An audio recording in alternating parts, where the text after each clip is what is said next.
বিন্দিয়া সাজঘরের মৌ আপু panic attack করেছে। হ্যাঁ বন্ধুরা, এইরকমই একটা গুঞ্জন কিন্তু শোনা যাচ্ছে। আর এই যে মৌ আপুর ছবিটা আপনারা দেখতে পাচ্ছেন, এটা কিন্তু তার পরিবারের জন্য তোলা হয়েছিল। সে গুরুতর অসুস্থ হয়ে গেলে তার স্বামী তাকে দ্রুত হসপিটালে ভর্তি করে। তখন কিন্তু তার পরিবারের সাথে যোগাযোগ করা যাচ্ছিল না।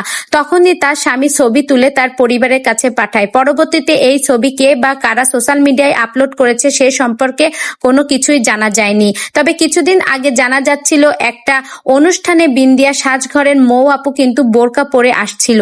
সেই বোরকা পরা দেখে তাকে কিন্তু অনেকেই নানা রকম আলোচনা সমালোচনা করেছে। অনেকে অনেক খারাপজনক কথাও কিন্তু তাকে বলেছে। এই বিষয়টা নিয়ে সে কিন্তু রীতিমতো সোশ্যাল মিডিয়ায় লাইভে এসে তারপরে কিন্তু সে অনেক চিল্লাপাল্লা করেছে। তারপর থেকেই সে কিন্তু এইরকম ভাবে গুরুতর অসুস্থ হয়ে পড়েছে। এতটাই খারাপ অবস্থায় চলে গিয়েছিল, তার স্বামী তাকে দ্রুত হসপিটালে ভর্তি করে। কাউকে খবর দেবে মানে কোনো আত্মীয় স্বজন কাউকে জানাবে সেইটুকু সময়ও কিন্তু তার হাতে ছিল না। তো আল্লাহ আপুকে সুস্থ করে দিক। বিন্দিয়া সাজঘরের আপুটা কিন্তু আসলেই অনেক মায়াবতী চেহারা ছিল এবং সে কিন্তু অনেক অসুস্থ হয়ে গেছে।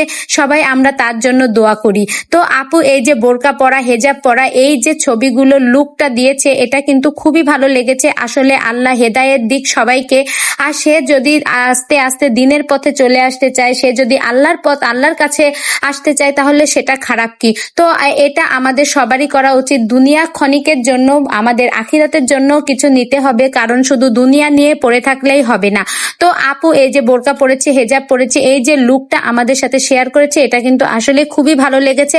আল্লাহ তাকে এই ওসিলাতে সুস্থ করে দিক, ভালো করে দিক। সে যেন আবার সুন্দরভাবে বাসায় ফিরে আসতে পারে এবং তার বিন্দিয়া সাজঘরে গিয়ে কিন্তু কাজ করতে পারে।